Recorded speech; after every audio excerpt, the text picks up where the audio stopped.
Welcome to the Pub Sports Radio NBA Closing Time Show. It is Monday, May 17th. Ian Cameron with you. Conor Mack as well, and Skee Profit ready to break down the Monday, or not the Monday card. There are no Monday games. The Tuesday play-in tournament games in NBA action. Today we're just going to talk the two games on Tuesday. We've got the first two, Charlotte taking on Indiana and Washington taking on Boston, both in the Eastern Conference. It's an odd format that we're going to be seeing here with these play-in games where, the winner of the Washington-Boston game is in the playoffs as the 8th seed. The loser gets a second chance of that Washington-Boston game and will play later this week to stay alive on Thursday. Whereas Indiana-Charlotte is a true elimination playoff game.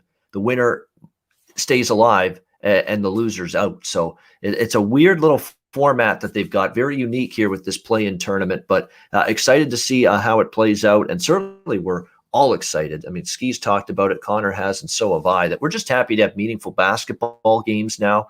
We should have situations where if any player is at all able to play, now you're going to go from players not playing even when they're almost fully healthy because they just want to rest them, to even if they're somewhat less than 100%, they'll give it their all to try to play now, you would think, with the games mattering. So it should be a lot easier in terms of managing player personnel from game to game here in the NBA the rest of the way. So let's start with the first game here coming up on Tuesday.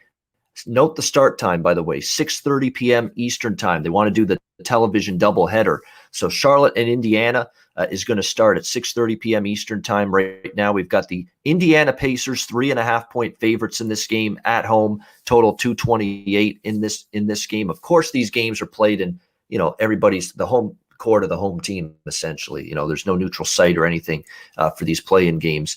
So this game is in Indiana. These are two confounding teams to me, and this is a game where I don't know if I've got a strong opinion, at least as of right now, on it. I've got a stronger opinion on the next game, Washington-Boston. As far as this one is concerned, look, Charlotte definitely didn't play good basketball down the stretch of the season. 5 straight losses. They only went 6-15 straight up in their last 21 games down the stretch. So James Borrego's Hornets squad definitely had some troubles down the stretch of the season, and that's not usually a good sign when you're skidding going into a one-game elimination type of deal, which this game is here against the Indiana Pacers. Of course, the Charlotte Hornets have been banged up beyond belief most of the season. I mean, Gordon Hayward was a guy they thought could be a difference maker coming into the season. He hasn't played in so many games this year for the Hornets, and he's expected to remain out for this one-game elimination game in this play-in round against Indiana. So that's definitely trouble. The good news is, LaMelo Ball's healthy, at least for this game, because he was injured for a bit.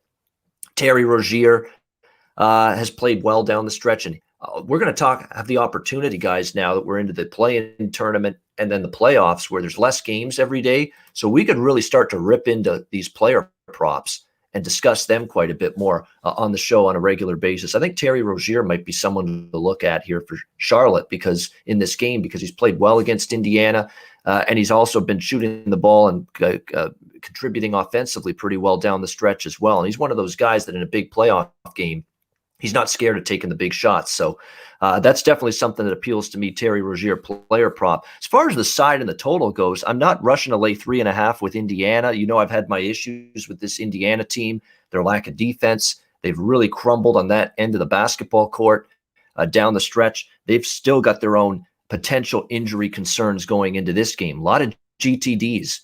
Miles Turner's the one guy that's already been ruled out. Nate Bjorkgren saying he's not playing.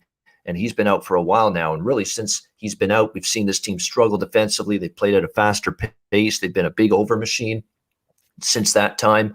But you've also got Malcolm Brogdon, a point guard, game time decision. Aaron Holiday, a game time decision. Karis LeVert, game time decision. Edmund Sumner, also game time decision for the Pacers. So hopefully we get a little bit more clarity between now and Tuesday's tip-off with that.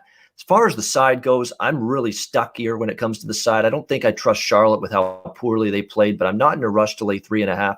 With LaMelo Ball back, maybe we can get an over here. The total 228. We've got LaMelo Ball back means Charlotte will play a little bit faster than they did before when he was out.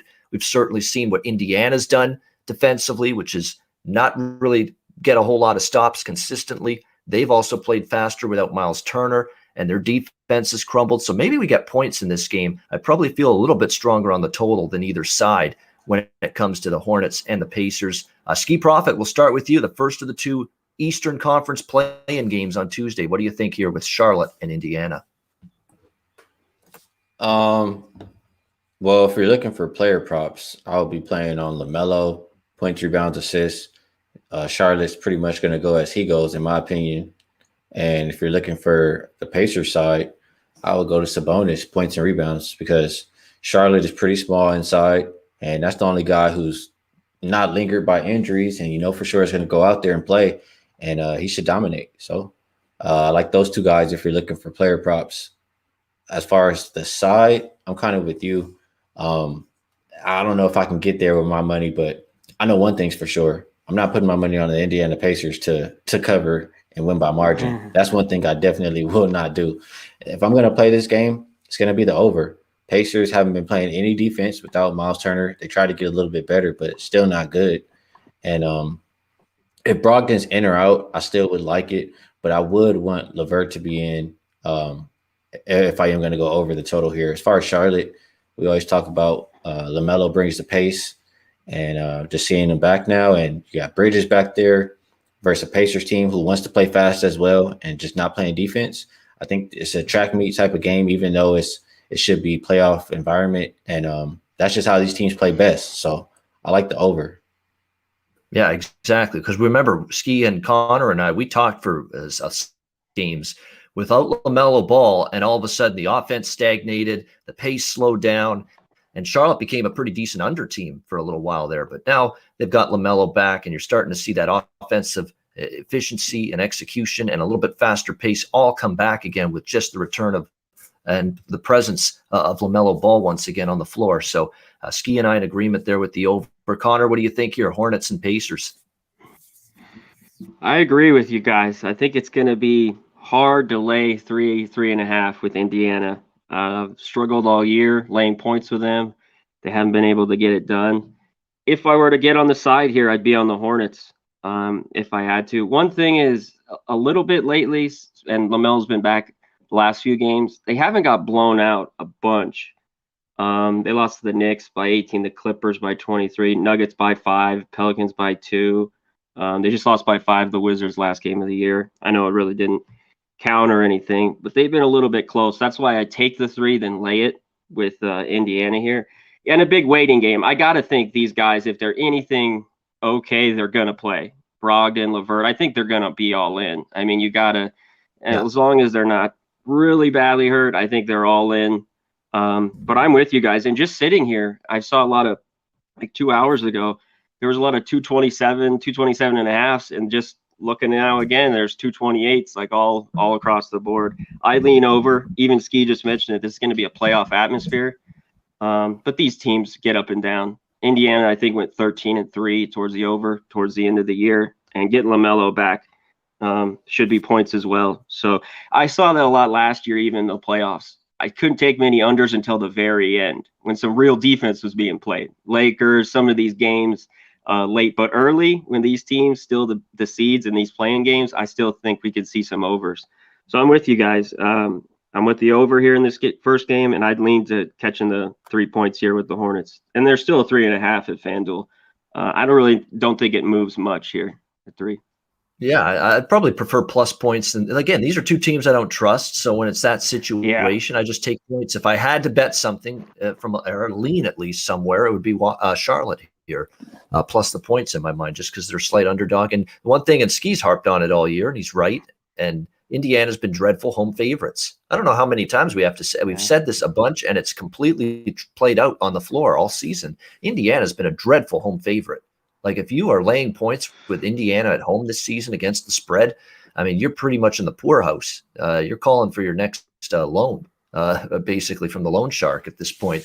If you've been laying points at home with Indiana this season, it's been a terrible point spread roll for them. So that's the problem here. I do think Indiana probably is the slightly better team, but boy, it's not enough for me to lay 3.5 with them in this game against the Hornets. But interesting matchup. See how this one plays out. Next game on Tuesday, second of these two play-in games, Washington Wizards and the Boston Celtics. This spread actually had Washington, I believe, opened as a small favorite at the beginning, and now we've seen a change of favorites. Boston now is about 1.5 point favorites in this game, total in that 232, 233 range in this game.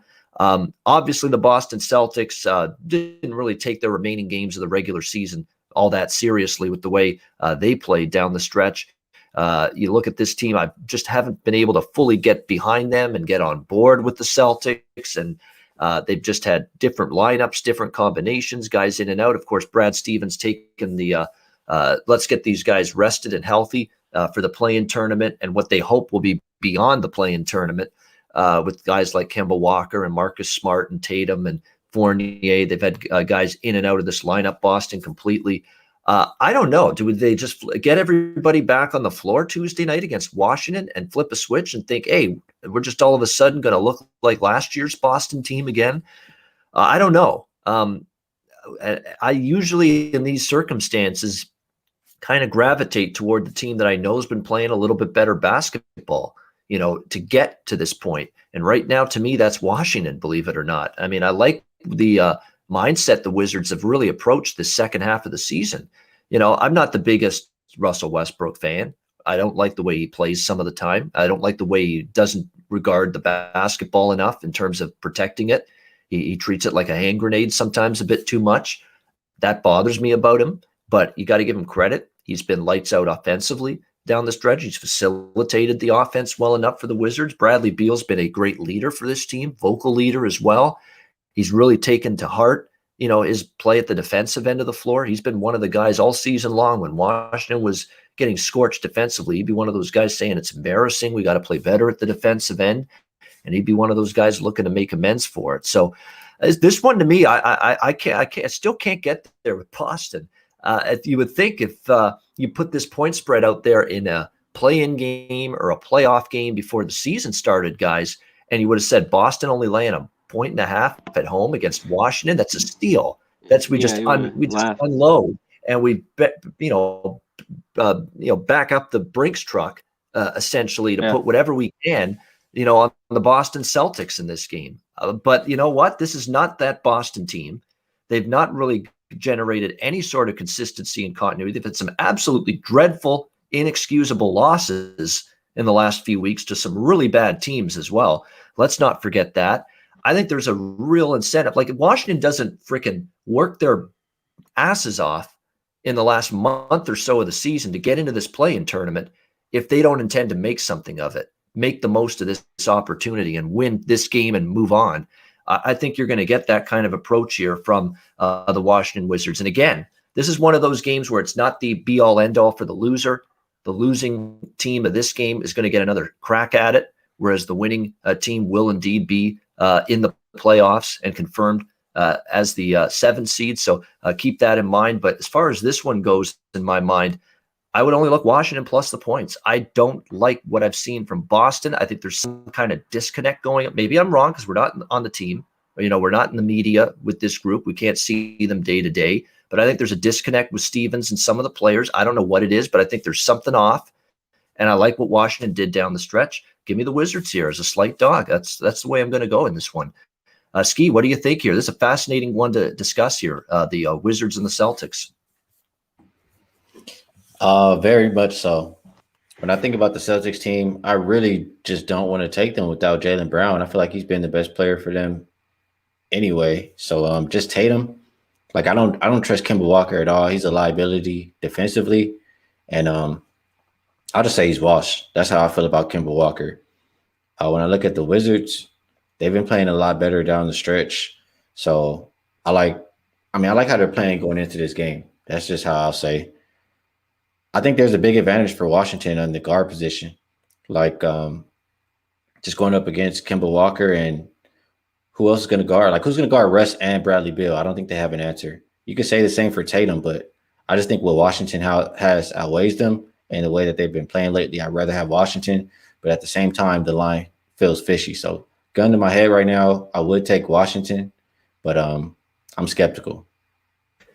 Yeah, I mean, the skeptical the skeptic in you, Skee, is that this is 1.5 points with Boston, who was expected to be an Eastern Conference contender this year, just like they were last year. We're talking about a team that got to the Eastern Conference final, and Washington was expected to be, I think, better this year, obviously, with Russell Westbrook there. But to see this much of a change in the perception, essentially of these two teams from the beginning of the season to now, like I said, if Boston was -1.5 in a playoff type of game like this against Washington in November, December, people would be just hammering their accounts with Boston Celtics bets hand over fist.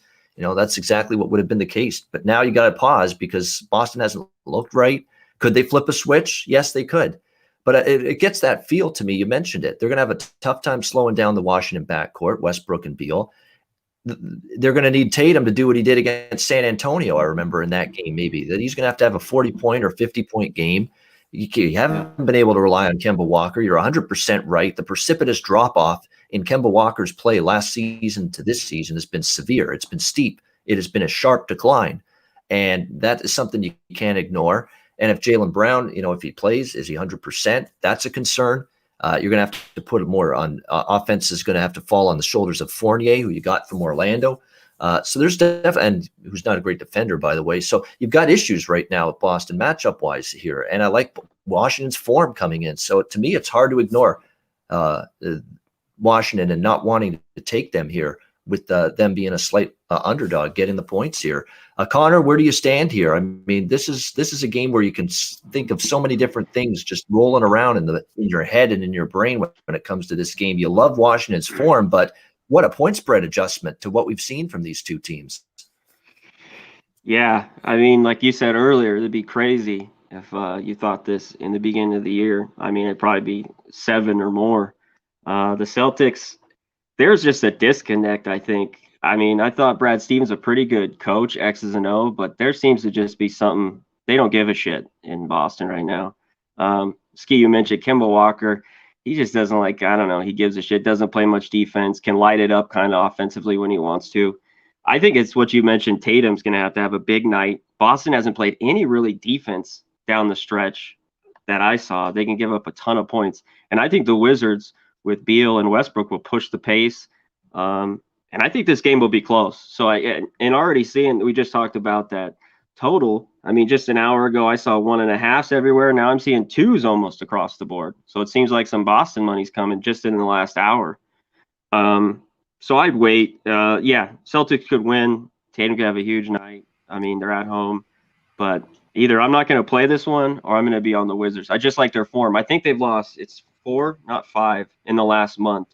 Since April 14th, I think the Wizards have only lost 4 basketball games. So I'd just rather go with the hot team with Westbrook and Beal. I think they got a little rejuve. They're in here. They got a shot to be in for real, not just the playoff game. So if I were on this one, I'd go with Wizards. Take the couple points. They could move even a little more. But I might just go money line with them here. Yeah. You know what I think they are? I think they're the Portland Trailblazers of last year. Portland just expended all that energy in the bubble last year to just give themselves a chance to get in the playoffs. And then sure enough, it came down to them against Memphis in that play-in game, and Portland won it. I'm not saying Washington for sure, but Washington and Portland last year in the bubble, there's some similarities. Like they just poured in so much energy. They played so well. They didn't want to let it end in the play-in game. We went all this way to get to the play-in round. We don't want it to stop there. And sure enough, Portland got it done in the play-in game. Of course, they got bounced by the Lakers in the first round, but still, Washington and Portland, the similarities to me are there. And I think Washington's good enough right now to get it done and at least get themselves into a playoff position here. Yeah, Skee, you were about to say something. Go for it. I think I was just going to say, I think the money for Boston, I mean, they did just announce that Kemba Walker and Marcus Smart were both practicing. So I think that's maybe where it came from. Yeah, personnel related for sure. That the practicing means a better chance probably to suit up and play in this game than maybe prior to that news. So definitely some truth to that. All right, so that's the 2 games. We are going to talk a little NBA futures right now. I know we've got the NBA play-in round still to go, and we don't have every first-round series in the NBA playoffs, which begin on Saturday, confirmed yet, but we do have futures, and there they are on the screen, courtesy of our man Big Show, working behind the scenes here. There are the current futures prices, as you can see. To win the NBA title, we've got Brooklyn plus 230, Lakers plus 500, Clippers plus 550, Utah plus 650, Philadelphia plus 800, Milwaukee plus 950, 16-1 Phoenix, 30-1 Denver, Miami 30-1, Dallas 40-1, Portland 60-1, Atlanta 70-1, Golden State 90-1, New York, one of the surprises of the season, 100-1, Boston 125-1, Washington 200-1, Charlotte 300-1, Indiana 300-1, Memphis 400-1, San Antonio 500-1. In terms of futures, look, I bet Phoenix a while ago personally. I'd be lying if I didn't say I was a little more nervous and worried about Phoenix now than I was about a month and a half ago when they were just surging and playing at their best. I don't know what's happened to them defensively, but they haven't played as well at that end of the floor. I'm concerned about that a little bit going into the playoffs. As far as these current prices, what would I look at in terms of a future that's worth looking at? When I see Philadelphia 8-1, in the East, I think that's pretty decent price there. I mean, Brooklyn obviously is where they are because of the big three with Harden and Irving and Durant. We know with those three guys on the floor at the same time, they're going to be a difficult team to beat 4 times out of 7. You're supposed to win series in the playoffs, guys, with 3 bona fide superstars on your team like those 3. Although I think more so Harden and Durant superstars, not so much Irving, but still he's right there, just about on that level. But it's going to be difficult, obviously, to beat them with those 3 in the lineup. It's stunning to me that the Lakers are still getting a lot of respect because we got to see this chemistry come together. Can they flip a switch at playoff time? We know they've had injuries. We know they've had guys out. We know they've had just a lot of instability. But can they put it together at the same time? I'm not interested in the Clippers all that much at plus 550. You get plus 650. They've cooled off after that torrid stretch. I'm looking more at teams like Philly to me. 8-1 makes some sense in terms of what prices do you like right now? Philly at that price makes some sense to me as far as I'm concerned. If you want to go for maybe a down the board, longer shot, Dallas or Portland, perhaps. Like New York has had a great season, but I don't think they're making a run through the East. I mean, this is just get your feet wet in the playoffs, get a little experience. I think that New York Atlanta series, guys, is going to be one hell of a series. That one. It's actually one of the more sleeper series, underrated series I think we'll see in the first round. I'm looking forward to Knicks and Hawks. Yeah. Fresh blood, fresh meat, right? 2 teams that haven't had a lot of success the last few years, and now they're meeting each other in the playoff. Fresh faces. It's nice to see that in the NBA playoffs. Those 2 good for the Knicks too. Yeah, 100%. Yeah. So to wrap this up, not get too long-winded, Philly, I'm interested at 8-1.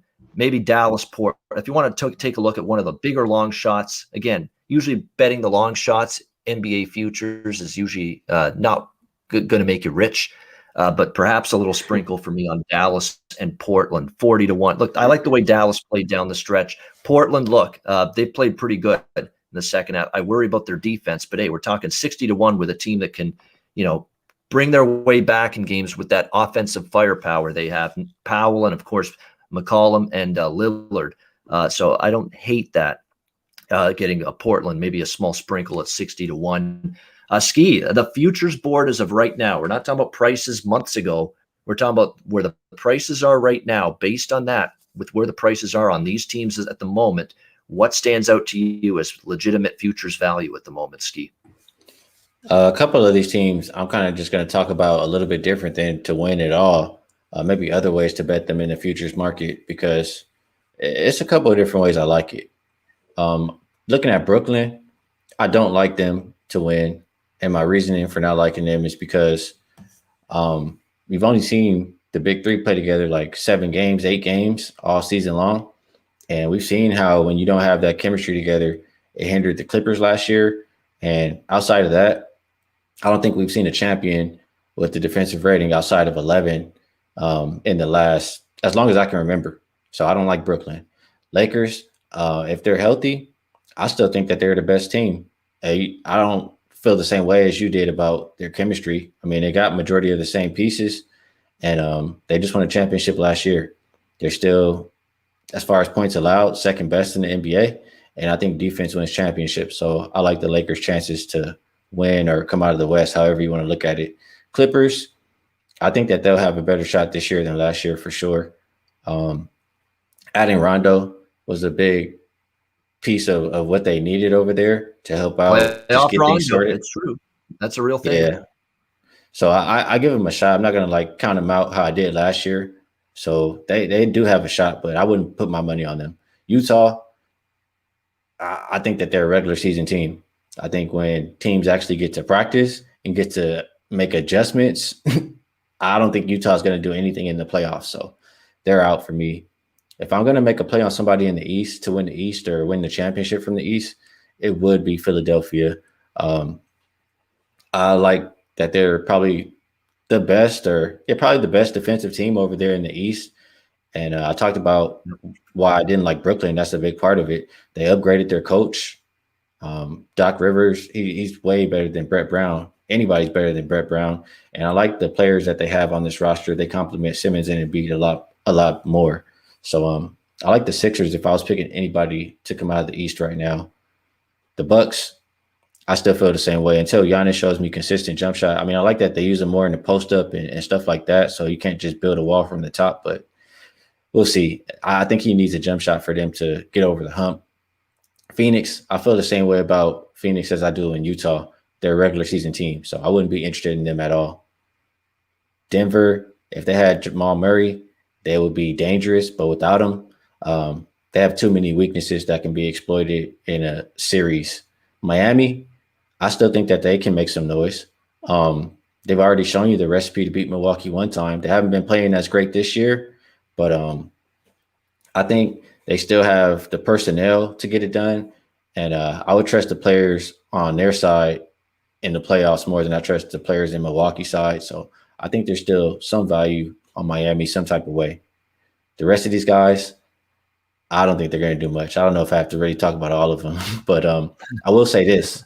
Memphis, I have whoever they play, I don't like them because they can't shoot. And when you're playing playoff games, like it's going to slow down. It's not going to be this fast-paced, fast break. You saw how Golden State was playing them. If you can't shoot, you can't make free throws, you're not going to win. So I don't like Memphis if they play anybody. Portland, what I want to say about them really quick is if they can't beat the Nuggets with the Nuggets wounded like how they are right now, then they just need to go ahead and break up Lillard and McCollum. And as far as Washington, if they can't beat Boston while they're down, I don't want to hear nothing about a triple-double. So that's how I feel about all these teams. There you go. Oh, great analysis from Skee. And we do agree on the one thing that Skee and I agree on most here with the futures analysis is we think the value, for the most part, although Skee does like the Lakers a little bit, 5-1, but for the most part, other than that, the value really starts at 8-1 with Philly. Yeah. I mean, that's the first team that stuck out like a sore thumb to me, that legit value, because they could win the East. And if you've got 8-1 in your pocket and they get to the finals, there you go. It's a good ticket to have in your pocket. Philly for sure. Milwaukee, I ain't touching them. No way. 9.5-1. I'm going to have to see something from them in the postseason before I believe it. I think the fact that Philly is only slightly ahead of Milwaukee is kind of shocking to me. But yeah, Philly is where it starts for me. I think I'm a little bit more bullish on Dallas and Portland and Skee, but just from the long shot perspective, and it is a true long shot for both of them, the Mavericks and the Blazers. I do think there's ways for them to maybe make a deeper run than people might expect. Conor, Mac, let's get your thoughts here on the futures board. What do you like most? Where's the value in your eyes? I'm with you guys on the East. The Nets is just way too short. Skee, you mentioned it. They've only played 7 or 8 games together, and they're not very good defensively. Like you talked about, the number's way too short. They're already out. It's the Sixers for me at 8-1. The Bucks I can't take, no way. And the only other one in the East that I think is legit, I mean, the Wizards is just a bomb here that you take. It would be the Heat. Can they turn it around at 30-1 for me if you see any value in them? And in the West, not much value in the Lakers and Clippers. And I think they're the 2 best teams. You mentioned it, Skee. Once I think LeBron gets back in, it's just going to take a few games. And as long as they're healthy, I think they're money. It's going to be Lakers, Clippers in the West. I want to talk about, Jazz, nothing. Can the Suns step it up? They're really young, and then they moved all the way to 18-1 here. And you mentioned it, Nuggets, 30-1. I think that's kind of the good one to look at in the West. But no Murray. Can they get all the way, and win it? I don't see it happening. Just too much of a long shot with everybody else. Teams like the Mavs and Trailblazers don't play defense. Hawks, I don't buy any of them down below. And you talked about nothing on the Bucks. I mentioned, yeah, we'll talk about it probably on Wednesday or Friday. I'm going to take the Heat in that series again. You could probably get around plus 250, 225. Bucks keep losing, so I'll just keep betting against them in the playoffs. Give me the Heat against them in the series coming up. But that's it. To win it all. Yeah, I mean it's a scary thought, no question about that. With the for the Milwaukee Bucks, I mean, you just got taken apart at the seams and totally outcoached, out executed, out everything by the Miami Heat last year, and having to deal with them again.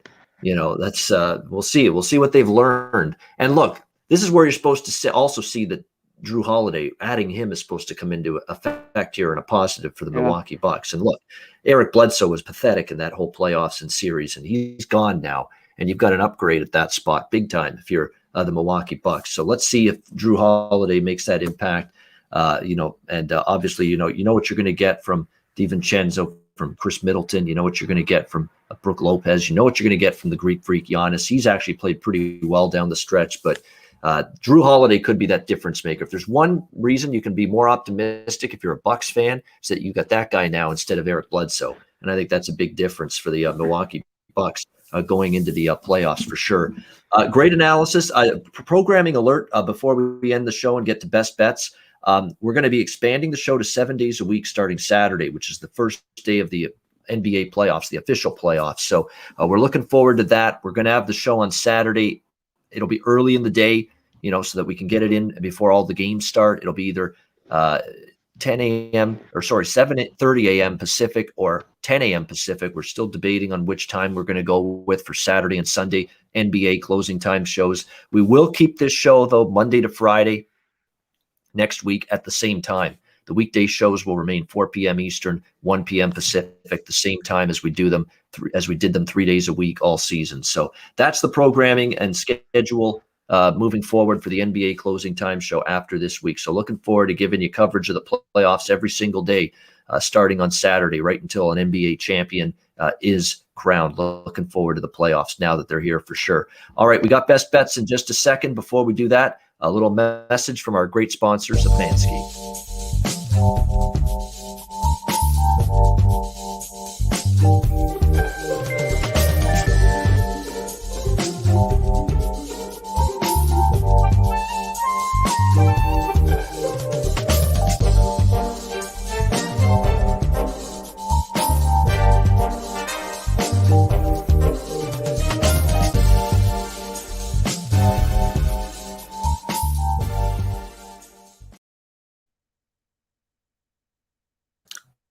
All right, Manscaped, check them out. Promo code PubSports as well, mybookie.ag. Look, everything's here upon us now. NHL playoffs, NBA playoffs. There's Major League Baseball daily. Great time of year to check out mybookie.ag. Use a Bitcoin accepted currency for your deposit there. Mybookie.ag, promo code PubSports. All right, we do a best bet segment every show, and that's not going to change here in the playoffs. But obviously, shows like this, we're going to have slim pickings, only a couple games to choose from. So just make sure you're aware of that when we do best bet. It could be lukewarm bet, not necessarily best bet for some of us, just depending on how strongly we feel about the card on a given day. But we'll have a best bet here for this Tuesday, two pair of games taking place. We'll start with you, Skee, on this one. As of right now, again, we're still about 24 hours plus away from opening tip-off here. But as of right now, what would be best bet material for you with the two games on Tuesday?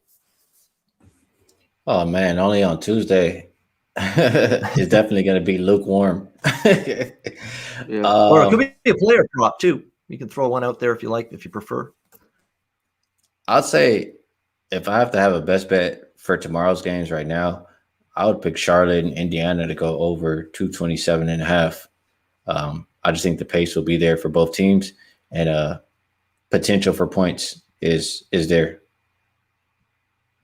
Yeah, definitely could see some points here. So we'll go with Charlotte, Indiana over 227.5. Best bet for a Skee Profit for a Tuesday. Again, only 2 games to choose from. Wednesday, we'll talk about the 2 Wednesday games as well as Thursday's card as well. We'll do both days on Wednesday's show. Connor Mack, what do you like here for the Tuesday games? Yeah, mine's lukewarm too. But I think because the show, we got a ways away, you could get a better number already with Washington. I lean Washington. That game, I think the total's gone down a tad bit, but I don't know if I want to mess with it. I don't know if that game maybe gets over. I think that could stay under Washington, Boston. I'm with you, Skee. For one I got to pick out of these 2 right now, I take the over 227.5 in Charlotte, Indiana. There we go. Charlotte, Indiana, over 227.5 for Connor Mack with his best bet as well. And I like that over too, but it's not going to be my best bet. I'm going to go with Washington +2 against Boston. Again, no need to wait. It's the best number that's out there now. But hell, who knows? Maybe it'll go higher on Boston. Maybe you could see 2.5. I don't think it'll go more than 2.5. I think it goes higher because the players are game time decision, and once they're finally actually wrote in, I think you at least get a half a point or at least something. I was thinking 2.5, 3 is it. Yeah. 2.5, 3, I think is where it tops out though. Even with Boston, if they get some artillery back for this game tomorrow night, I don't think it would be enough to push it beyond 2.5 or 3. But definitely wait. I haven't bet this yet, and I'm just I'm waiting definitely until tomorrow when you might even get another half point or even full point of value with the Wizards side.